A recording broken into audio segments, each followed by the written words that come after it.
los indocumentados. ¿Cómo resistir ante tiempos de pandemias?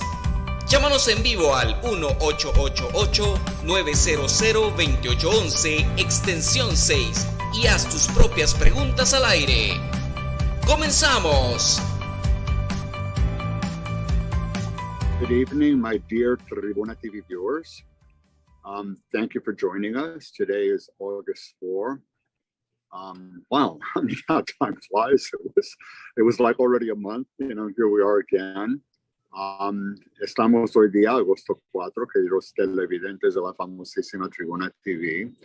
Me agrada que estén con nosotros hoy día. I'm really grateful that you're here with us. Every time we have a show, I think it's like probably one of the top 3 of our most important shows. Cada vez pienso que el programa es uno de los 3 más importantes de los programas que haya hecho. But what can I tell you? I think that, that today, and perhaps Peter, my guest and consultant, will agree with me, we are revisiting, I hate to say it, but I think it's really important to do this for reasons that we hope to make very clear in the show.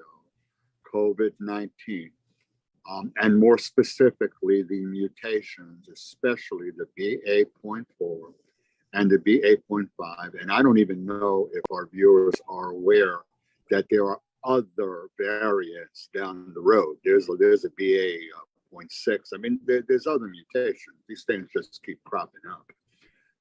So I thought it was very important to do this, to really focus on where we have been since the pandemic started, how we've progressed, what kinds of therapeutics we encountered on the way, how we were affected physically, emotionally, psychologically, behaviorally, and really what's going on right now with this BA.5 that is nothing short of horrific because of the incredible nature of its contagion. So without further ado, I wanted to welcome you all here. And I did want to please ask the viewers who are interested. We have several slides. Some of the information is repeated, which of course makes sense since we've been dealing with COVID for 2.5 years. But we have a lot of new information to give that hopefully will really be not only an eye-opener, but a call for the viewers to really make decisions about what they can do to keep themselves, their families, and do their effort in collaborating to keep their society safe. So please feel free to take photos of the slides. I'm going to be putting the slides as I have been doing in the past, briefly, reviewing each slide briefly. And then Dr. Peter Canaris and I will engage in a discussion of the more salient aspects of each slide. And we really have what I think is a powerful message to deliver towards the end of the show, and resources that hopefully will be useful and beneficial. The show is being recorded on YouTube. Estamos grabándolo en YouTube ahorita actualmente. The recording will be available probably by tomorrow, obviously on YouTube, but as well on Tribuna TV's website, Vimeo, and other Facebook and other forms of other social media platforms. So please feel free, for those of you who want to wait and take screenshots, you can do that tomorrow. If you think the show was interesting and important, please share it with other viewers or family members who are not able to listen. It'll be available. And again, I think it's a very important show. So, Peter, if you just want to give a quick hello, and before I open up with the first slide. Well, good evening, Roy. Good evening, everyone. And once again, it's my privilege to participate on the show, and particularly on a topic that remains so important to all of us. Hopefully we can shed some useful information, some old and maybe some new, that the viewers can find helpful. Oscar, I wanted to let the viewers know that Oscar Luna is my producer. He is the one responsible for the imagery, for putting up the slides, for really running, doing the presentation. Okay, he is the person whose magic makes the show run smoothly. Oscar, gracias, thank you. Y si quieres dar saludos a la gente, please say a greeting.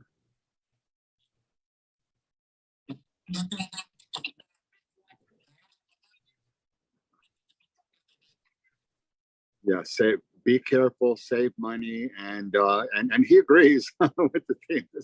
This pandemic is not going anywhere anytime soon, unfortunately. Just very quickly, Peter.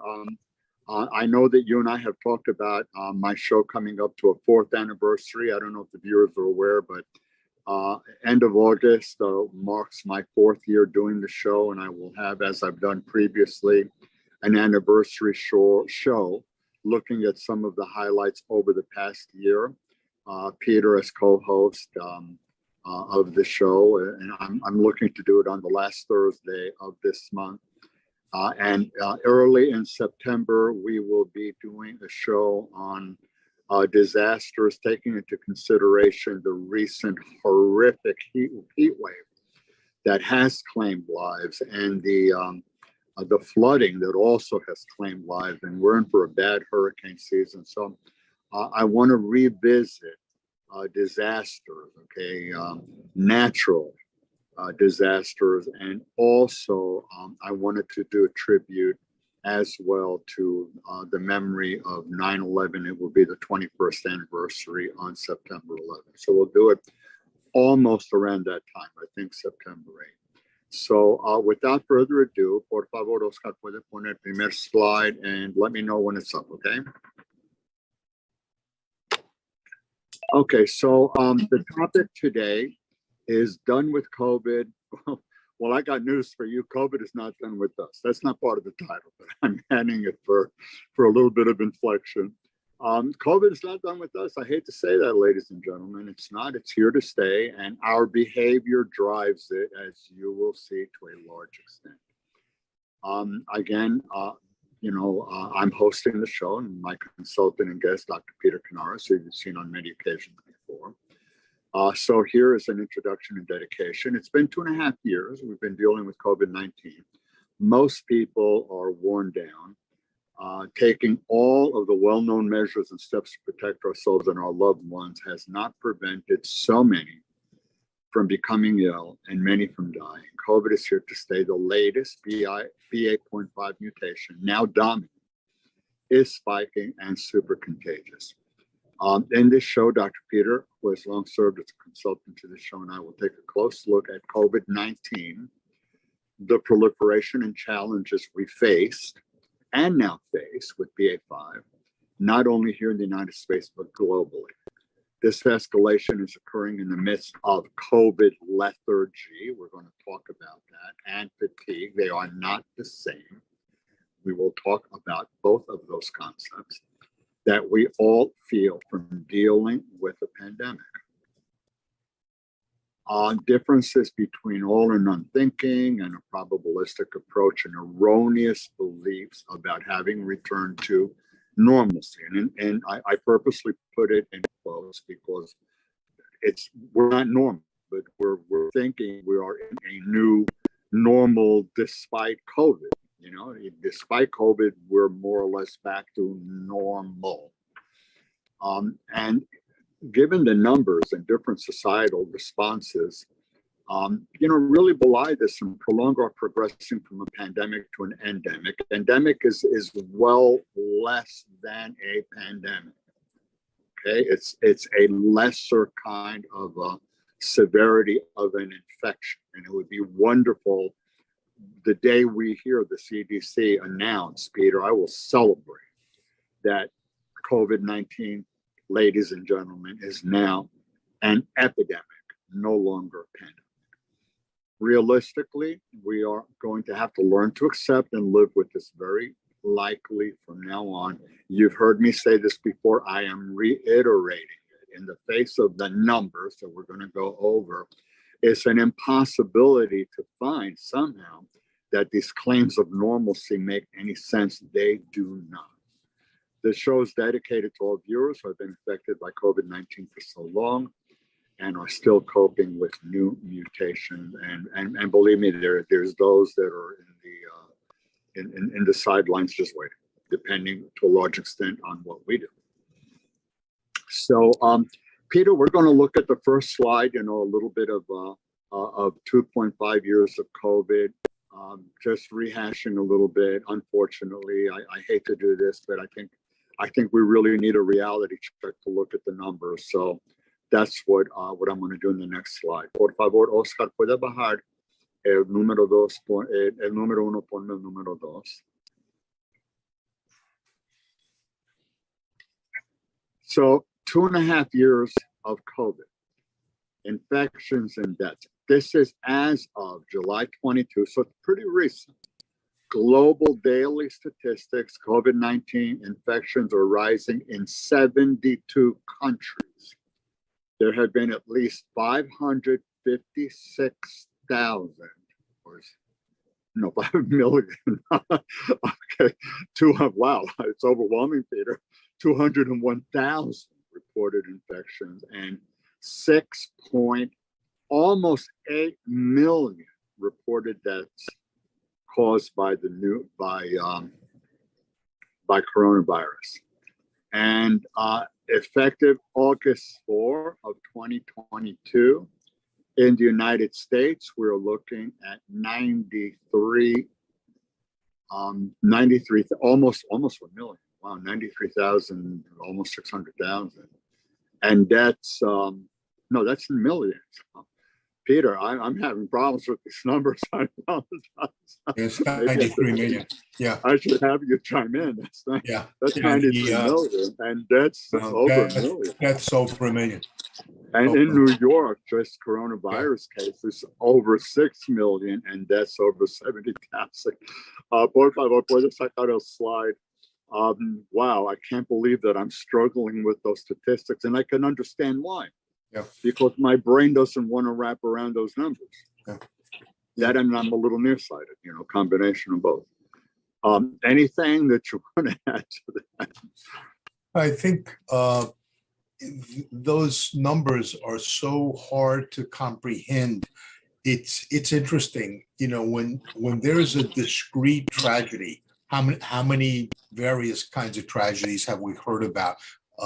Mass shootings, certainly things like 9/11.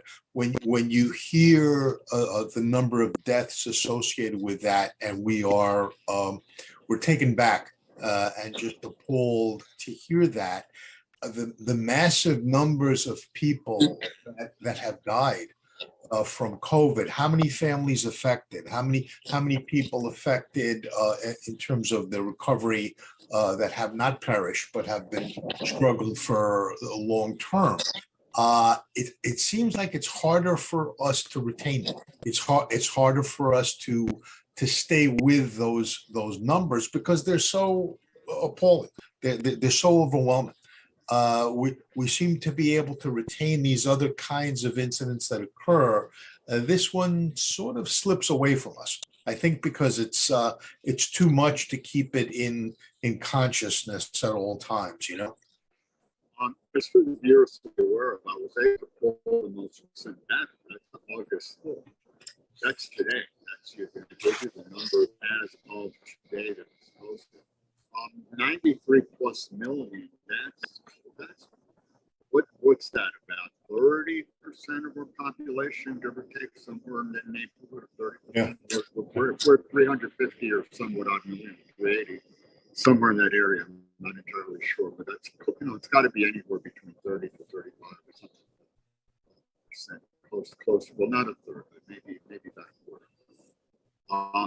Let's look at the therapeutics, because if you recall briefly before I put up the next slide, initially, we were pre-vaccine, scared to death, wondering, my God, we catch this super deadly virus. It's a death penalty.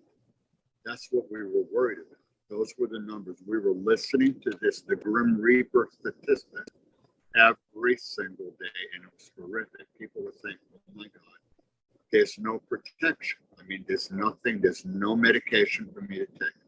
So we have since then evolved in terms of the therapeutics. Let's just quickly look at those and see what's available. Por favor, Oscar, el número 3.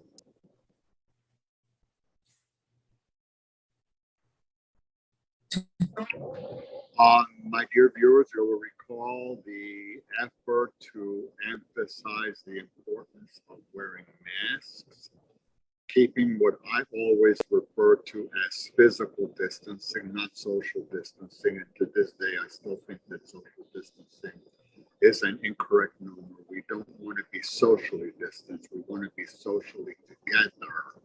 Just maintain physical distance so we are safe from becoming contaminated. The magic number was approximately 6 feet. I think that that's too low, Peter. I think we're really looking more 10 feet, especially with BA5. You really need to be like a room away.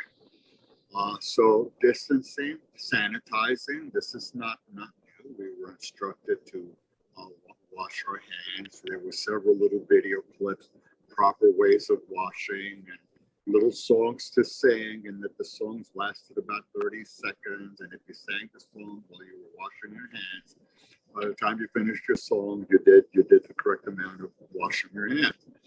And then finally, success, the era and evolution of vaccines.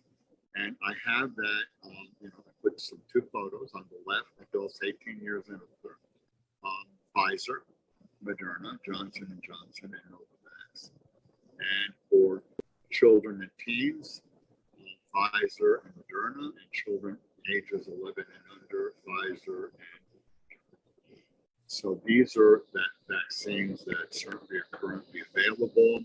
And we know that there's been a steady emphasis in really trying to target children.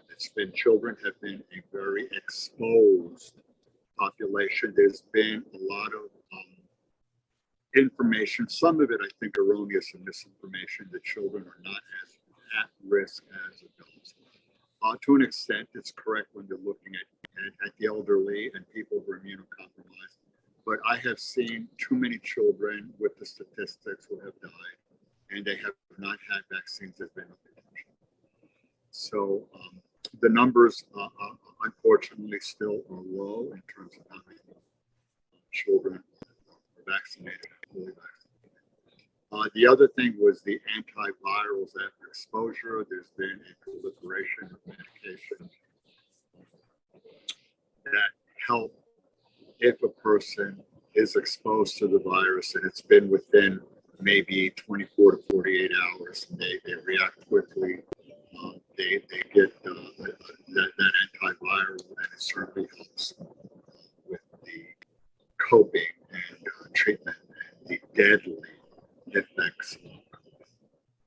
Let's talk about a slide.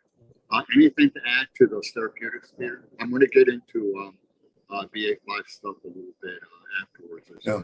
No, only that I think the development, obviously, of the vaccines and those therapeutics really has helped a great deal from moving, from that level where it felt like the only thing we could do was maintain a distance or a facial covering protection, where now the medicine has helped us to have a new layer of protection, and also a way to respond if a person does become ill. So I think that's been a very hopeful step. I have found, Peter, I don't know to what extent if this is accurate for you, but I have found that for many of my patients, they think that having the vaccine per se is something that prevents you from getting sick. Yeah. And they're wrong. I mean, similar to the flu vaccine and other vaccines, what the vaccine does is it helps you overcome the virus. It helps you battle the virus. It helps you not experience such severe symptoms, to recover more quickly. And it helps prevent hospitalization for many. And it certainly decreases the death rate for many. But if you are not wearing a mask and you're not distanced, and even if you're vaccinated and someone, coughs in your face, or with the BA5 is, taking an elevator ride with you or an Uber ride with you, and you're breathing the same air for 30 seconds, you're going to get contaminated. The vaccine will provide you with some safety.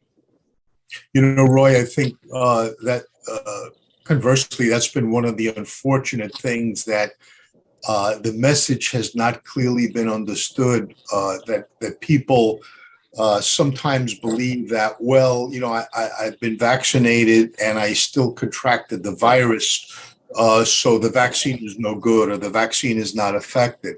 And as you're pointing out, that's really a misunderstanding of how the vaccine functions.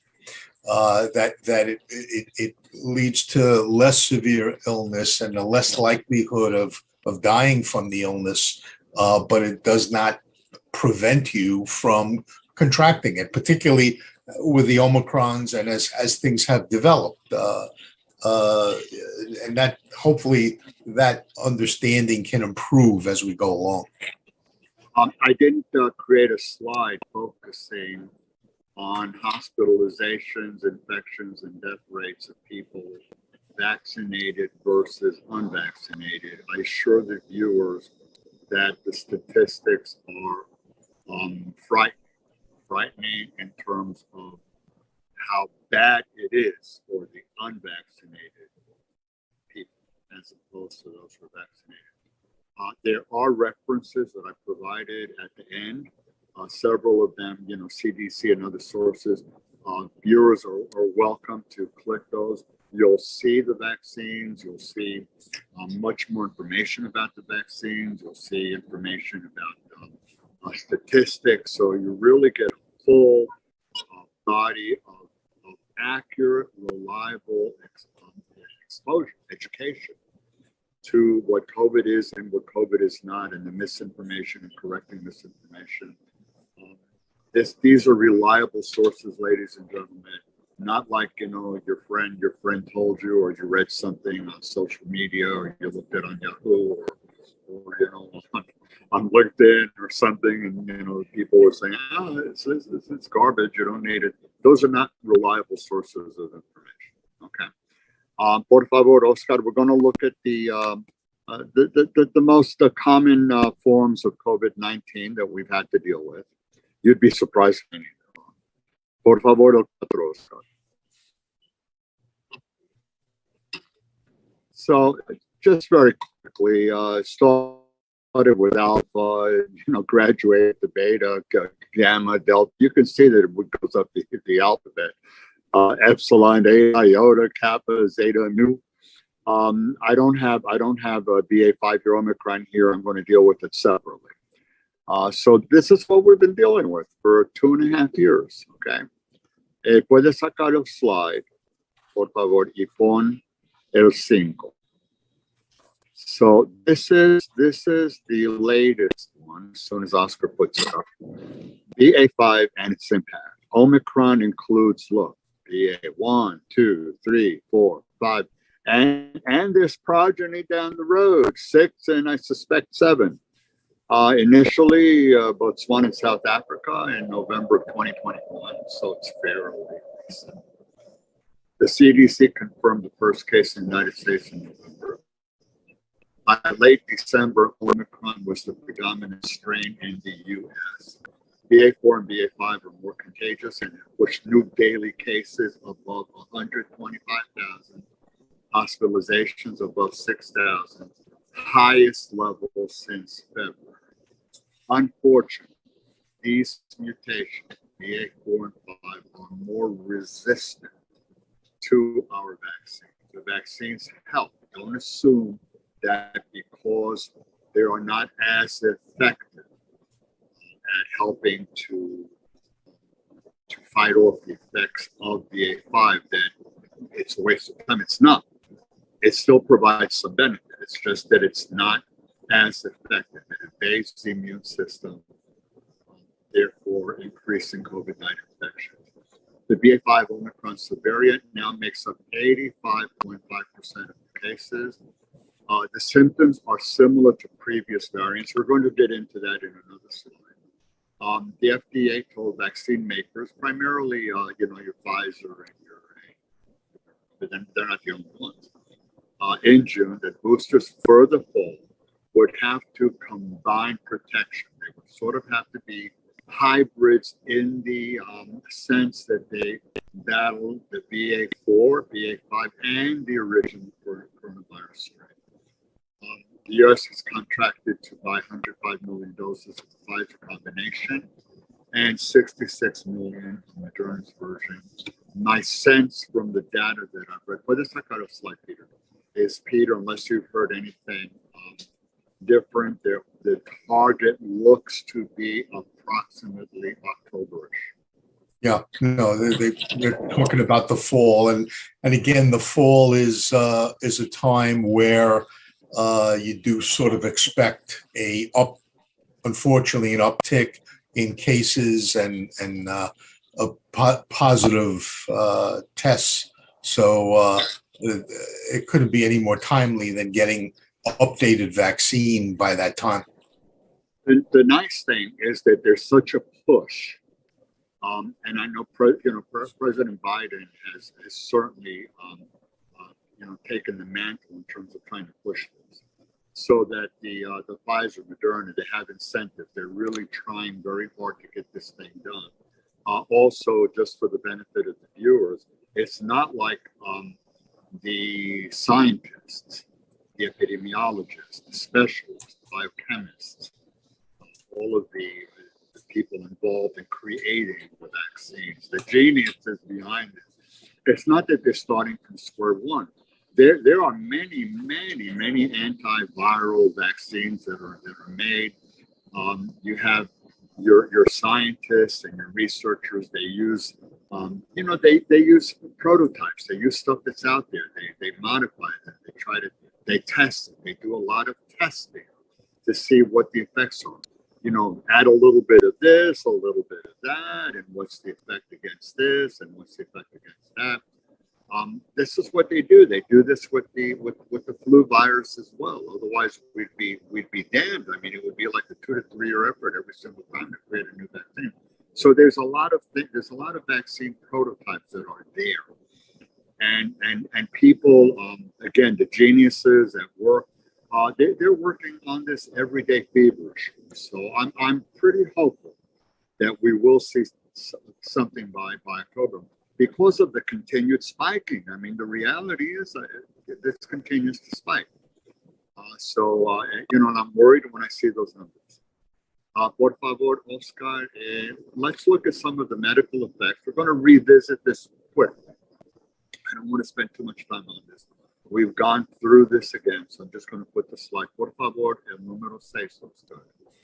I want to save a fair amount of time to really focus on things that we can do to deal with BA.5. COVID effects, here, the brain, lungs, heart, blood vessels, kidneys, liver, eyes, immune system.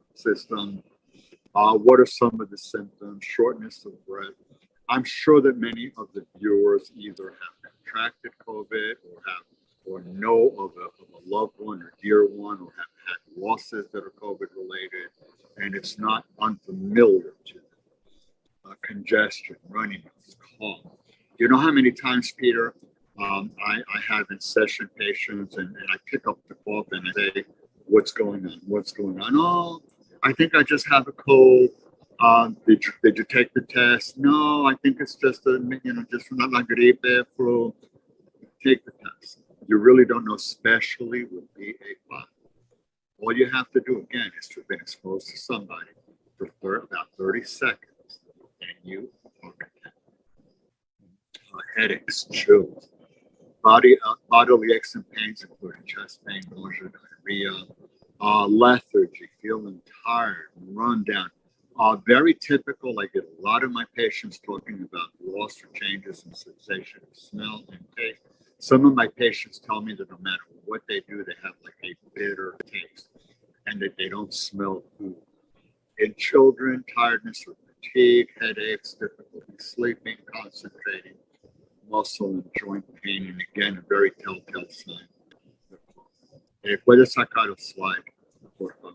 Peter, anything to add to that? I Fairly think, detailed blasted list. It's not, I didn't cover everything under the sun, but I think it's fairly.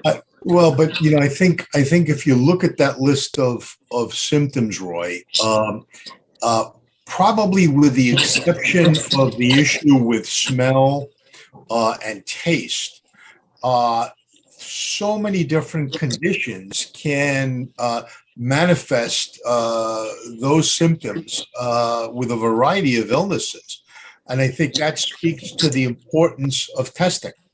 Because, I think early on, the sense of when these symptoms occurred, there was an assumption, oh, it must be COVID, and then it would be tested. I think we've kind of moved to where now, well, it's probably just a virus or a flu or something. So we become a little bit more lax in testing. I think very important to keep the testing up to have a sense for what is really going on. I think also that there are some misconceptions about the tests. The home test, the rapid test, it's not as efficacious as the test that you're going to get in a clinic setting, pharmacy, hospital, someplace that's a medical setting. Furthermore, the fact that you tested negative doesn't necessarily mean that 3 days later it's going to stay negative. If there's an incubation period, you need to be very cautious and aware of that. If you, in particular, are not doing well and have some sort of symptoms, you need to test more than one time. And if you're exposed to somebody or if you're in quarantine, it's so often I get my patients now that like a family member was exposed to a coworker who was coughing, not feeling well, comes home, contaminates a spouse, and then the children, and before you know it, all 3 or 4 people in the house were tested positive at different times and have to quarantine for a period of time and maintain some sort of distancing.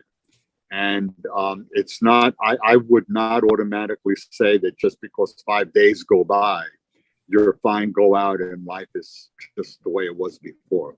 I prefer to err on the side of precaution. It's not going to hurt you to test more often rather than not enough. So really, you need to test more often and avoid unnecessary contact with people. If you were exposed, you're in quarantine, you're cleared from the quarantine, give it a little bit more time just to play it safe. I don't know what your thoughts are about that, Peter, but I'm getting a lot of my patients telling me that they're testing positive, or they didn't, and then, or that they tested positive, then they were negative, then they were positive again. There's a lot of mixed stuff that's going on out there. Oh yeah, and it makes it more difficult, because it's not always clear. It's not always a straight line. But to your point, I think taking a conservative approach really is more protective. And protective of yourself, of your family, of any older adults that may be involved. So yeah, I think caution is a good way to go. We also have what we're going to talk about a little bit. Another slide coming up pretty soon. Long haul or long COVID, and these are symptoms that last. I've seen and heard of cases. That since they were contaminated at the very beginning when there were no vaccines, are presenting with these horrific, persistent symptoms of COVID. So it's not this automatic thing that after you finish your quarantine and you're still having a cough or loss of sensation of smell or whatever, it doesn't necessarily mean you're positive anymore. But you might be, especially if it's very recent, or you could have, And don't think also that the fact that you're contaminated means that you got protection. You go back out there, you are afforded some immunity, but you're certainly at risk of being contaminated again. And you get, and I see people, they fall, they go out, they're careless, they get recontaminated. Doctor, I had COVID in January, now, again in May. I've seen this. The infection, doesn't guarantee that you are going to have immunity the same way that you're protected by having a good vaccine. Let's look at some of the psychological consequences. We'll go over this fairly quickly also, since we talked about this on a couple of other occasions. But I think it's important to revisit. Por favor, Oscar, el número 7. So, a lot of this, sleep disturbance, appetite disturbance, nightmares that go along with the disturbed sleep, thoughts about how you are or being sick or how you're affected or how your life was affected, flashbacks, things that you see in the news, for instance, intense distress watching the news. I have a lot, what I call news toxicity. COVID news toxicity. There's only so much you can really watch. And then after a while, one of two things happens. You either develop that apathy that we're going to talk about, and you don't care, like, so what, or you ignore it, or you're desensitized to it, or you're overwhelmed by it. Oh my God, and it's overwhelming. Intense physical reactions, depression, anger, irritability, your lifestyle has changed, reliance on alcohol, substances, medications, risk-taking for some people, feeling guilty, not able to provide as before, attend to the family. With children, sleep disturbance, nightmares, appetite problems, physical complaints. Behavioral changes is very important to monitor, like a happy-go-lucky child all of a sudden withdrawn or more aggressive or increasing risk kinds of behavior, regression, going back to earlier kinds of behaviors. Leave the bathroom light on, leave the bedroom light on. Can you come with me to the bathroom? I don't want to be alone. Things like that. Mood changes, anxiety, depression, irritability, preoccupation with I will say that to a large extent, viewers need to be wary about the chronological age of the child and the mental age of the child. Okay? Older children and mentally more mature children are going to have symptoms that are closer to those of adults. Younger children, it's more of a magical kind of a world, guilt feelings, all sorts of worries about, they're going to lose mommy, daddy, something going to happen to me. So it's different. You have to consider chronological age and mental age. Okay, puedes sacar a slide. Peter, anything to add? I know we focused on that in the past, and I just gave what I thought was pretty good. Yeah, I just add, Roy, that we're identifying also sexual side effects for adults, where a number of adults are being affected by low desire, low libido, some males being affected with erectile dysfunction, and then, of course, relationship or marital effects as a result of that. That it affects the couple, the marital system as well, and that's it's something that we're beginning to see some data on now as well. I brought up the term long COVID or long haul COVID or post COVID symptoms, so they're all fairly synonymous. I just put it down as long COVID. Different countries, they have different nomenclature, but it's basically, puedes poner Oscar, por favor, número 8. It's basically a long-term effects for some people who've been infected. So supposedly after they tested negative, they're 14, supposedly they 3, these symptoms persist. And for some, it becomes very, very persistent. It can range maybe 30 to 30 days later, weeks later, months later, half a year later. So it's a big range. Obviously, for the earlier infection, when we did not have vaccination, more serious and long lasting. But some of the effects are brain fog. I get a lot of this with my patients. Sort of like you're in a fog for days. What am I doing? What do I have to do? A little bit of confusion. Prolonged symptoms include fever, cough, palpitations, pain in the chest, joints, muscles, abdomen. Neurological symptoms, these include headaches, tingling, numbness, tinnitus, which is buzzing in the ears, dizziness. Your digestive tract can be affected, including nausea, diarrhea, loss of appetite, loss of sense of taste or smell that I mentioned, or alterations in sense of taste or smell, sleep disturbance, earache, sore throat, depression, and food for thought. I have a lot of my patients who call that tell me that they have the brain fog. A lot of them with the brain fog. Fatigue really seems to be very prevalent, very tired, and also changes in sense of smell and taste. Whether it's that kind of slide book. Peter, any comments to long haul COVID or post COVID? I think symptoms? I think the long COVID is something that we continue to find out about, and there's so much more information that medicine really has to develop an understanding of that condition. I think fortunately now some of the large hospital systems are offering clinics for people who are reporting long COVID symptoms. So hopefully there'll be help and a place to go at this point, because it's the kind of thing where, where not a lot is known. People can flounder and feel like, they're forgotten or left behind, because it's not this intense severity of the initial illness. I hope we continue to research it and offer those clinics for help.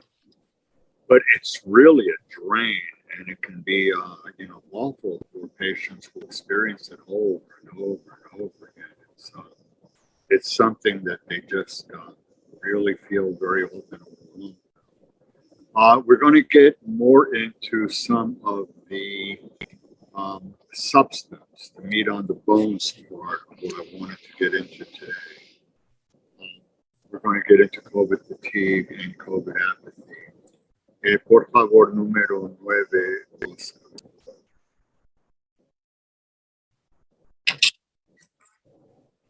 So first off, COVID fatigue is not the same thing as COVID apathy. COVID fatigue probably would fit well as a symptom of long COVID.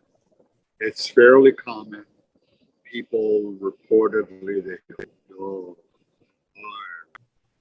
hard, their energy is drained, it's sapped from their bodies, prevents them from being able to get things done. It's just like something, oh man, being alone, stay in bed. I don't have any motivation. I just, I'm just so tired. COVID apathy is probably more a combination of emotion, behavior, and thought. So even as we face the largest wave in cases now with BA5, the pandemic continues to thrive, yet many are developing apathy. They're not just developing; they already developed it. Apathy and disinterest in following the news. There's an assumption that things are fine, that we're past COVID. They don't bother to comply with required restrictions if they exist. And even if they don't exist, they're not particularly careful about, well, gee, I'm going to a wedding with 200 people. Nobody's going to wear a mask. I mean, are you absolutely that sure that not one out of those 200 people might just possibly have VA virus?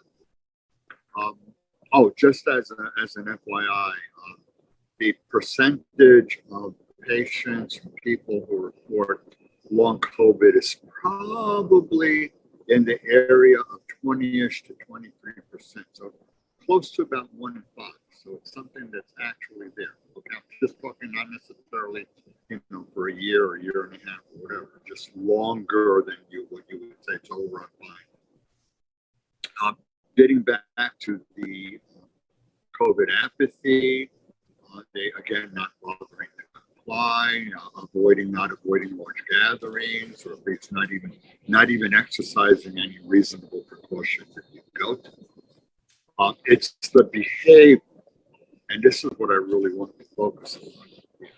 It's this kind of behavior that drives continued waves. We've gone from one form of COVID-19 to another, to another, to another.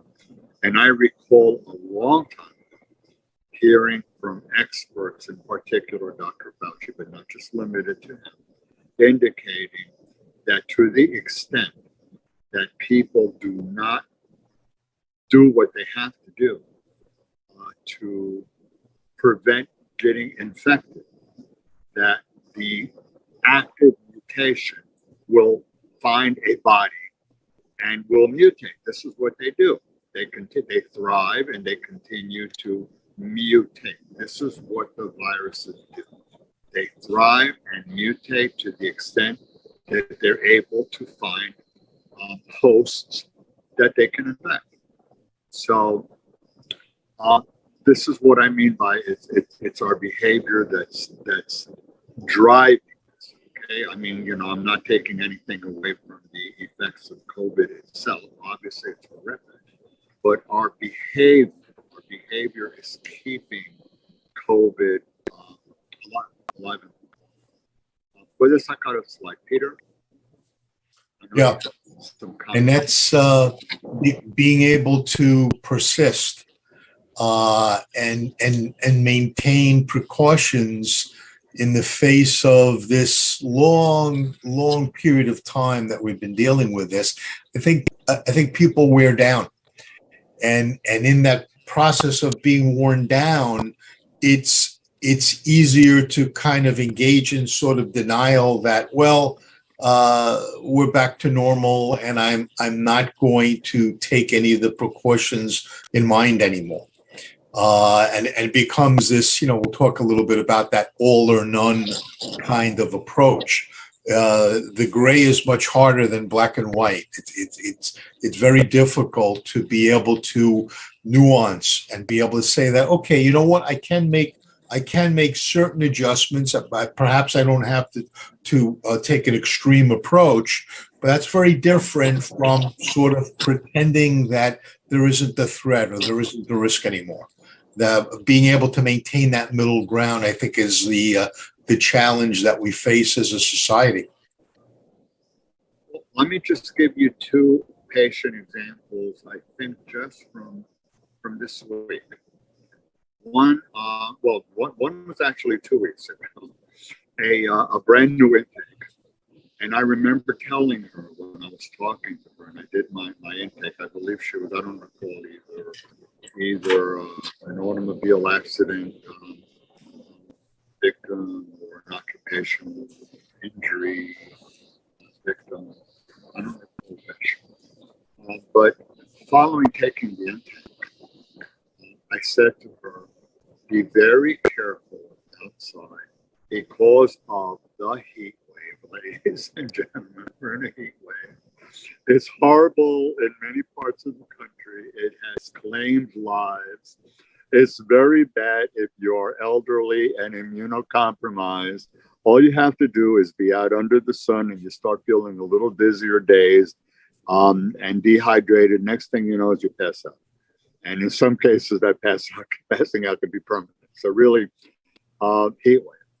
So also precautions that I give are because of the spiking of COVID-19 with the new mutation, the BA.5. And also, I didn't bring it up before. I'm sure that our viewers, most, if not all, have heard about the monkeypox virus. So I live in New York. I'm in Long Island. Let me just mention that the monkeypox virus is also spiking. In New York, there is an emergency that was declared by the governor. New York City came up with an emergency declaration as well. And basically, this is because the spiking and the contaminations are really increasing. So I do give an alert to my patients about monkeypox virus as well, in terms of me, being cautious going out. So heat, COVID, and monkeypox. There are times I also give them cautions about, being careful about not being in the wrong place at the wrong time in terms of violence. And we've had several shows about that. So, I do address that every now and then when it's situationally appropriate with the patient. But I said to her, as was appropriate, be careful when you go out because of the mutation. Make sure that you don't contract COVID. Well, I was supposed to talk to her last Wednesday, and on Monday of last week, she contacted my office to say the doctor mentioned for me not to get sick with COVID, and guess what? I got COVID. She canceled the appointment. She got COVID. When I spoke to her this week, she had been taking a antivirals. And she said, I can't believe that, you nailed it and you told me about it. So that was one. And then just today, I had another patient said to me, I let my guard down. I was together with someone I hadn't seen for a while in the car. The person seemed a little sick to me.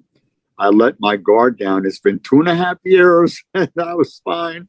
And I let my guard down. And guess what? A day or so after that, I was symptomatic, and then I tested positive for COVID. So we were talking about a brief encounter in a car with someone unmasked and contaminated, and that's how fast it was. So really, let's look at some. Roy, related to that, I think what's developed is at times almost a peer pressure where you'll go into a store and you won't see anyone there with a mask on, and that sense of, okay, well, should I put on a mask? Should I go into the store and be the only one who has a mask on? And I think that's where we have to overcome that inclination to give into peer pressure and to be able to say that, what, I can go into that. So I'm going to be in that store for 10 minutes. I can wear that mask, whether or not others have the mask on or not, and not fall victim to peer pressure in that regard. Right. I choose to be safe. Yes. That's basically what my choice is. You're that person in the car, your patient in the car. What would that enter the mind to say, well, gee, how will my friend feel if I'm wearing the mask and he's not? To be able to say, hey, I can wear the mask. It's okay.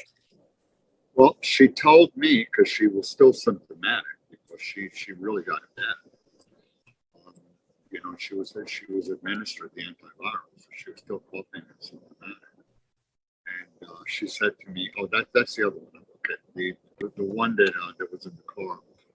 She said to me, Dr. Aranda, that's never ever going to happen again. Yeah. It's never going to happen. Yeah. So I really don't want it to ever happen to any of the viewers the first time, and I don't want it to happen a repeat, or to loved ones, or to other family members, or close people, or friends, and so forth. Because I have no doubt, with the numbers that we've seen in the country, that that many of the viewers, that, again, I've said it before, they either had it, they people who had to deal with families and with losses, and friends, and peers, loved ones. Let's focus on slide number 10. I'm going to do this briefly, and 11 is going to be more detailed, and that's where I'm going to ask you to chime in greater detail here. Okay. So, por favor, el número 10. So I call this slide "Learning to Live with COVID and Making the Best of It." Ladies and gentlemen, viewers, you're going to have to make attitude change. You're going to have to make behavioral changes. We're going to try to get you to become more resilient and to lead productive lives despite living in a COVID era. You have to consider how the pandemic affected our mind, our brains, how we think, our body, our physical sensations, our emotions, how we feel emotionally, sad, depressed, angry, irritable, sense of hopelessness, helplessness, and our spirit. For those of us who have perhaps religious beliefs, and even if not, that essence inside of us that wants us to go forward, that little bit of going forward, the silver lining type of thing. And I know you'll have something to say about that. Puedes sacar el slide, por favor, y ponme Oscar el number 11. We're going to take a closer look, Peter. I'm going to put this up, take it down, and then I'm going to ask you to take it away, okay? Okay. So, for closer look how we think, rational thinking. What does rational thinking mean? What is problem solving? Acceptance of things, not resigning yourself. What calms the mind? Prayer, meditation, mindfulness, deep breathing, relaxation. There's other things. We focused on other things, hypnosis, counseling. There's other things.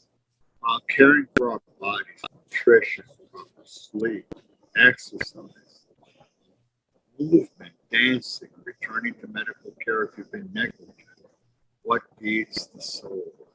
Expressions of gratitude, helping, virtual life, religious activities, appreciating nature.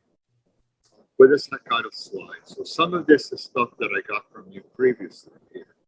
So please give us your expertise, words of wisdom.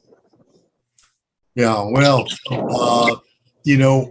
with rational thinking, that first item that you listed, people sometimes misunderstand that term. We think, well, if someone's thinking irrationally, they must be psychotic or crazy or something like that. But you know what? Every individual is capable of both rational and irrational thinking. And sometimes we don't question it and we don't really notice what are the subtleties, what leads me the wrong way towards irrational thinking and thinking that contributes to lots of negative emotion or bad outcomes. I think for our purposes today, Roy, there are so many, but if I had to pick one, it's all or none thinking. Okay, that thinking of black and white. Either I'm going to be terrorized by the pandemic, or I'm going to pretend it doesn't exist. That I'm not going to deal with it. That middle ground of dealing realistically and dealing with the probabilities of various situations. Probabilities. What's the probability that there would be danger from the virus if I'm walking alone in a field? Very low. If going back to what you were saying before, if I'm at an indoor wedding with 200 people, much higher. Okay. Do I take different precautions? Do I need a mask when I'm walking out in the field? Maybe I should have a mask when I'm indoors in a large group. So I want to sort of calculate the probabilities of a situation, the risks, the dangers, and what measures would correspond to each situation. And that's a lot it takes a lot more thought than just saying, "Oh my God, the pandemic's here, and I'm frightened by it," or "I'm done with that, and I can't be bothered with it. I'm going to totally ignore it." So that all or none thinking, we want to spot it on ourselves and replace it with more of a probabilistic approach. Let me try to assess the probabilities and let that sort of determine what my actions will be, what would be most reasonable there. Okay. Another common phenomena that we fall into irrational thought is something called overgeneralization from a specific case. I'll give you one example of that. Will be I'll hear someone say that, well, my uncle, he smoked 2 packs of cigarettes every day and he lived to 97 years old. I'm not going to worry about that. I'm going to smoke. I'm going to do what I want. And that becomes an overgeneralized conclusion from an outlier, from a particular case. And that really is an irrational thought process where, it's like, okay, I'm not going to look at someone who was very fortunate and beat the odds. I want to put the odds in my favor by taking precautions in ways that are reasonable. Okay.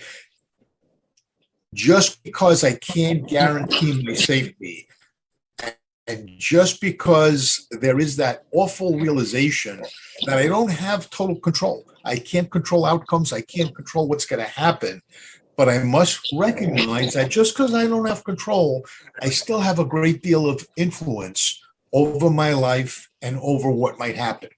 And the best I could do is exert that influence positively and sensibly, and continue to assess the probabilities as I'm talking about that, not jumping to conclusions, not discounting information that I have available to me because it's inconvenient. All right. These are little irrational approaches that I know both you and I have had the privilege of studying under some of the great psychologists like Albert Ellis and Aaron Beck and Arnold Lazarus, people of those of that caliber who spoke about these kinds of concepts of rational. Joe Wolpe too. Joe Wolpe as well, and these were giants who really tried to present some of these ideas that people could then take and use practically in managing their beliefs and managing their attitudes to help them in their lives in a rational way. So I don't want to go too long with this, but these are some ideas that I think are particularly pertinent and relevant to the issue that we're talking about today with taking precaution and the virus. Well, to bring this probabilistic approach that I fully agree with a little bit closer to home, it's, for instance, a difference between going alone to a park or to a beach early in the morning and no one's there and you're not wearing a mask versus taking the Long Island Railroad and maybe some of the passengers are wearing masks and others are not. Taking a plane that is requiring masks and some people refuse to do that, or in the airport they're not complying. Going to a large event like we mentioned, like a wedding or an event. Many patients go to religious services. I know very well that there are religious services that take place virtually. And I was shocked by another patient this week. Shocked by what she told me, okay? That she always was going to church virtually. And on this one occasion, this past Sunday, decided that she was going to go in person. She went. She said that most of the people there were not wearing masks. And afterwards, she felt horrible and she was feeling really nervous and anxious and regrets that she did it. And now she's wondering, I have to wait now to see if I caught something. So that's another probabilistic approach. I also wanted to throw out the pitch that we have Labor Day around the corner where people are going to be traveling, they're going to be going out, they're going to be exposed to masses of people. So again, this all or nothing, probabilistic, weigh in on what you need to do depending on what the context is to maintain safety for you, your loved ones, friends, and so forth. So that said, we can take the slide down. Oh, the slide is down. Anything to add to that, Peter, before we go into the next slide? Oh, I just did want to add as well that the apathy is basically this: I've given up. You know, I'm apathetic. I've given up. I accept the situation. I don't care anymore. Or, you know, who cares? So that's really an irrational form of thinking. And it also, Roy, as well, it involves denial, because there's an element of, you know what, this has been so burdensome. I'm just going to pretend it doesn't exist anymore, and I feel it'll be okay. And there's something magical about that kind of thinking, magical thinking that, you know, it's. I'm just going to decide that it's no longer a threat. And again, it goes back to all or none. Well, there still is a threat, but that doesn't mean I have to be paralyzed by the threat. I can use my discretion and situation by situation, make a determination on how I want to approach it. Oscar, por favor, el número 12. Dear viewers, some of this is, information that we already put up. Not the bottom is more important for today's show. Life continues. Again, if you don't give up, don't have that fatalistic attitude. Why bother? There's things to do: photography, relationships, reaching out to people, reconnecting, watching all sorts of TV, videos, more comedy, less news, avoid the toxic news. Netflix. I mean, there's all sorts of programs that are out there. Pets. I love pets, and I know many of the viewers do. And there's just so much joy, emotional and physical benefits, medical health benefits to having pets, listening to music, hobbies, news, Zoom, reading, cooking, taking online courses, re-exploring ourselves for photos. Memorabilia. You have no idea, Peter. Well, you probably do, Peter, because I send you photos a lot of stuff from the past, and I say, look what I just found. And I love it, because looking at it sort of reminds me of that period of time, and it brings it into my present, which is wonderful. Bottom is something so important: education. You have to stay on top of everything. Read, be educated, learn about BA5, learn about COVID, learn about some of these concepts. Resilience is something we all have, but it's something that we hopefully can develop when we're exposed to trauma. It's the ability to bounce back. If you're somehow not bouncing back, then you're doing something wrong. This, probably all or nothing thinking, or you're giving up. Growth after trauma and adversity. Okay, we're with BA5. We're dealing with this now. We want to see you viewers continue to grow despite this ongoing adversity. Lastly, know when to seek professional assistance. I really don't want to belabor that too much. Obviously, if there's thoughts of hurting self, or possibly doing behaviors that are detrimental, or over drinking too much, or exposure to drugs or medications, we've talked about this. There's certain behaviors that warrant seeking professional assistance. Puede sacar a slide. Anything about this? I really wanted to hammer this particular slide. Yeah, because life goes on, and absolutely, we have the ability to continue. Yeah, and I would also say, Roy, that one of the things I sometimes encourage people to do is to develop their particular toolkit of what are the items, what are the behaviors, what are the ways that they identify, that they notice for themselves. We could put a list of 25 things out, but each individual will have 2, 3, 4 that they find really does it for them. Music, spirituality, prayer, dance, socializing, visiting a friend. All of these things can vary for people, and it might vary over time, even with the same person. But keep track of them. Put it in the toolkit to be able to pull it out when you need it if you're struggling, and have that available rather than to say, well, I'm down in the dumps and let me try to think of something now or invent it. Just go to that toolkit and say, let me pull out this item, and this has helped me before. It can help me again. We're reaching the end. Por favor, Oscar, el número 10. I have 13. I have resources to put on.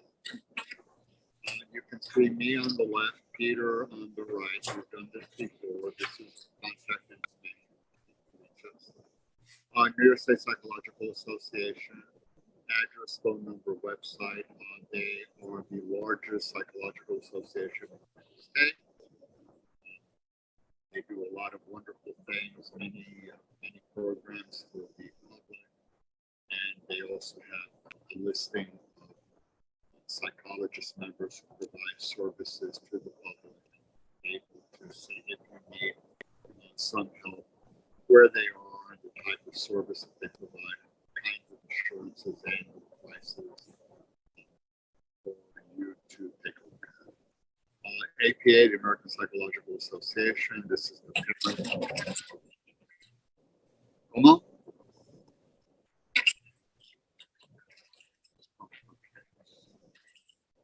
Oscar says he doesn't hear me. APA, the parent organization of all of the states and the provincial regions.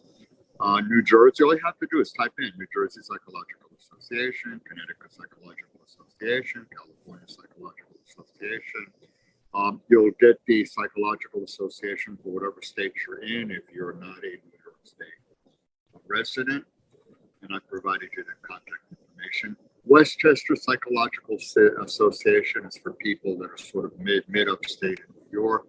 All the regional psychological associations affiliated with New York State Psychological Association, for those viewers who live in New York and maybe geographically or in an area that they would like to try to reach out to. The remaining 6 links are pretty much COVID specific.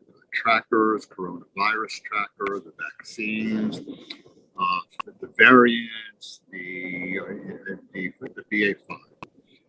So you have everything that you need there really to become super well educated and informed on so many aspects.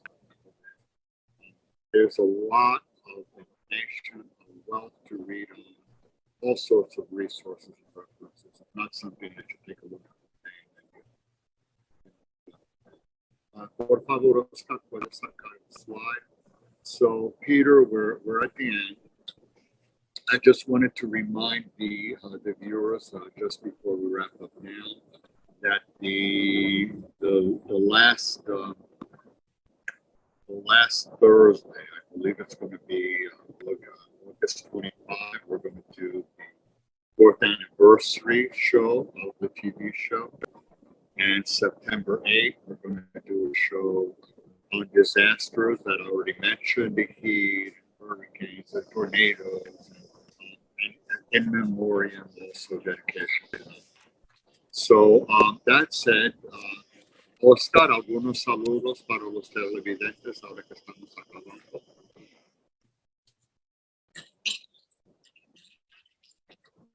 Be very, very, very, very careful. Peter, wrap up recommendations.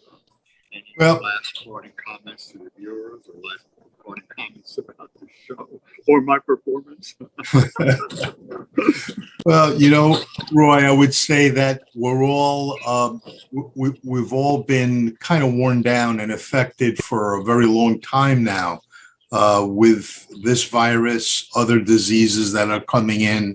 And that's not to mention other things we've talked about in other shows, from climate issues to war to violence. There's so much that I think wears on us, and maintaining that resilience, being able to persist and demonstrate perseverance in the face of the various adversities that come in. We all have that capacity in us. And I really encourage people, I've said this, I think, on a previous show. I'll often talk to people and say, you know what, go to school on your history.